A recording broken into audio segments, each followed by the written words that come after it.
I got a box today from Scale Trains. So let me open it up and I'll show you what it is. I got a museum scale, SDL39, and a couple peppermints. Now this is my first museum scale model, and it is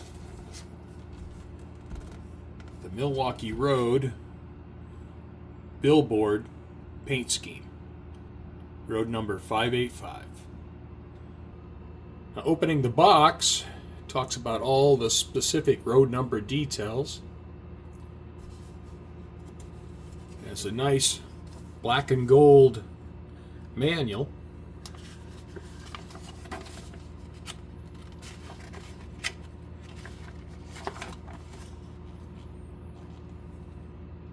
There's the function chart.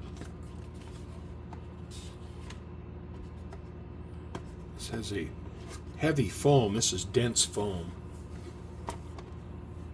And there it is. If I can get it out.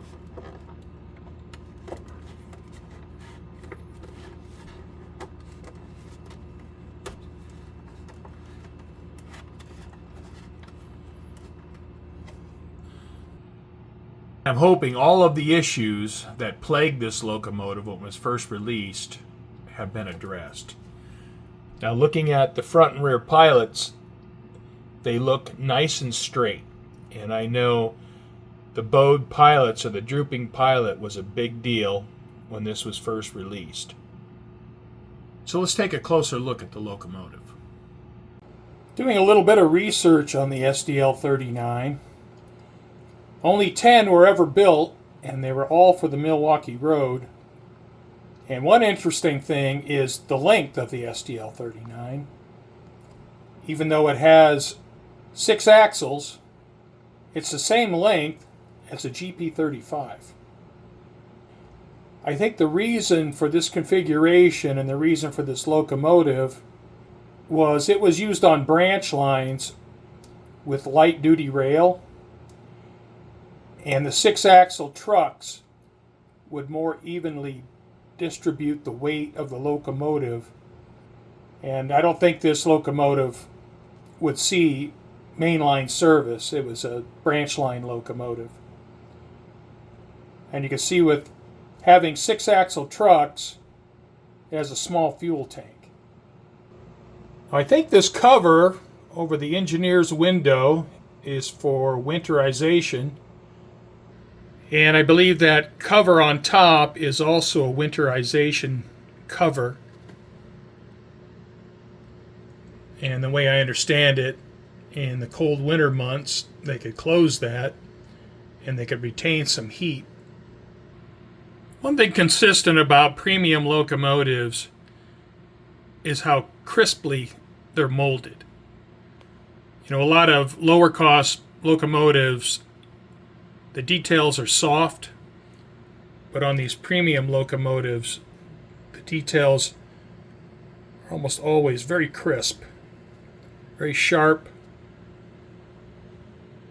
And look at those beautiful fan grills. The tread on the walkway is real nice. And there's also really fine perforations on the steps, so they're see-through. The printing's nicely done.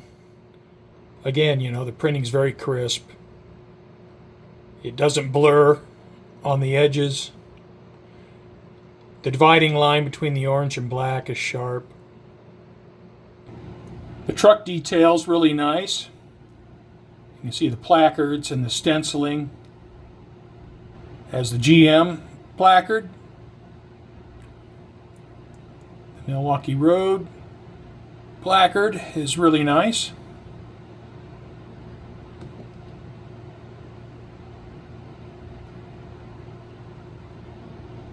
And the ratcheting brake. And a lot of this sill detail is super nice.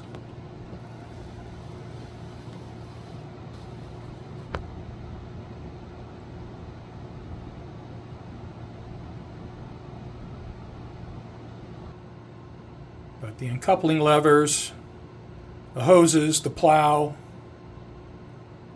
are all nicely done. The radiator inlet detail, super fine, very nice. I can't even see that. I mean, unless it's magnified like this, I can't even notice it. But it's a testament to how finely molded this is.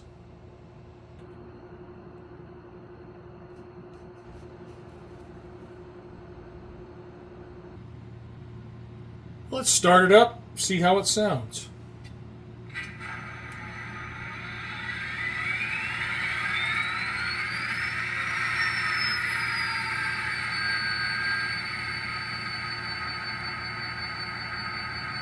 Alright, so firing the locomotive up. Get a cab light for a period of time and it goes out. I have walkway lights. I have a light under the sill shining on the front truck. It's pretty cool. I got a headlight. Got a bell.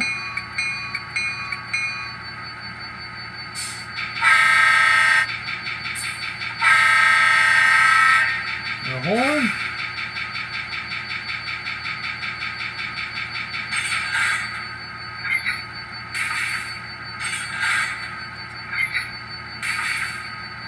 Coupler crash. Got class lights, 3 colors. Being off.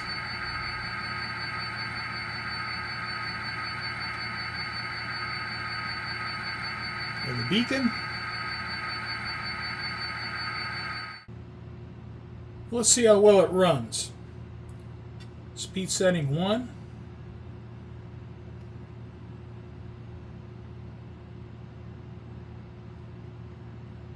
It's pretty smooth, just a little bit of jerking. 2.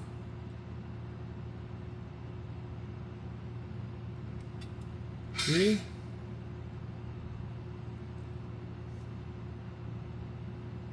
Really smooth at 3. 4.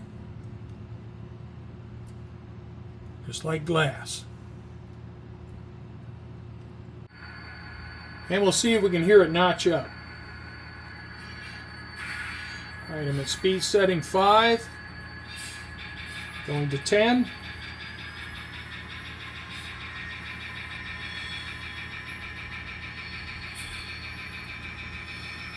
15.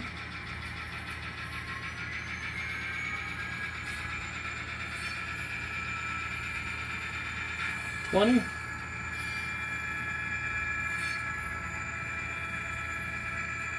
25.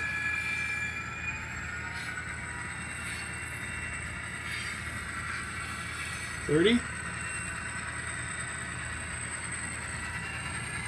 35.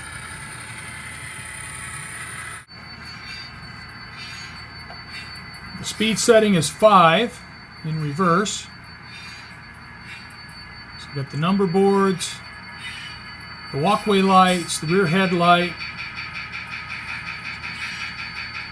down to 3.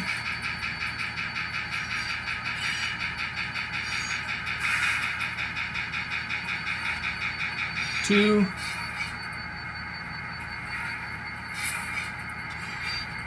Speed setting 1. It is absolutely smooth as glass. Gotta love all those lighting features.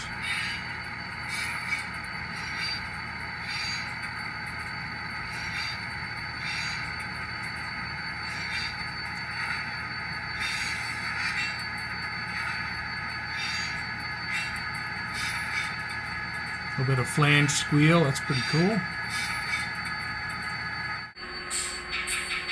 Now, a problem the locomotive had on its initial release was that it would arc over turnouts. Now, I don't know if that was just some turnouts or any turnouts, but I'll run it slow over my Atlas number 4s and see if it arcs.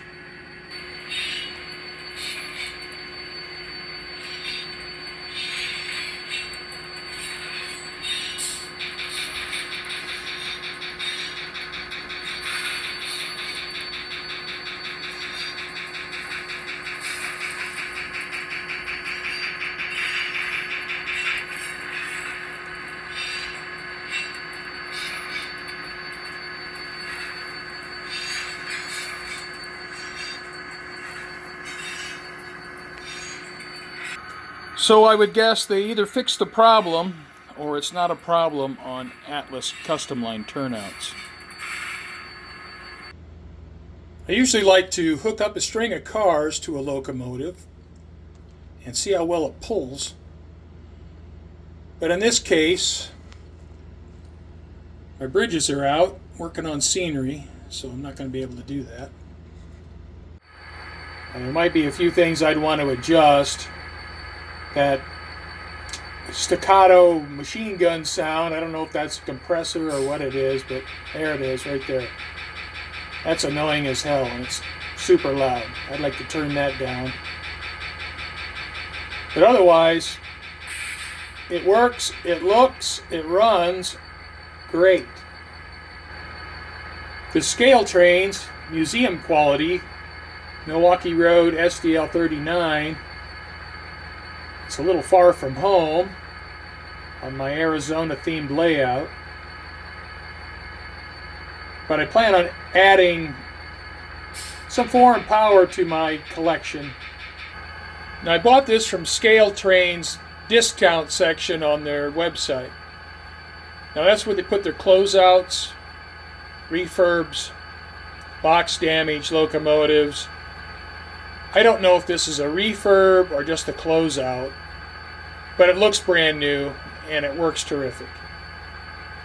So I paid $310, which saves $60 over the normal $370 sales price.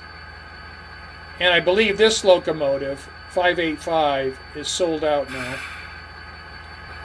So I want to thank you for watching. It's Milwaukee Road SDL39. It's a nice addition to my revised roster, and I'm pleased with it. Thank you for watching.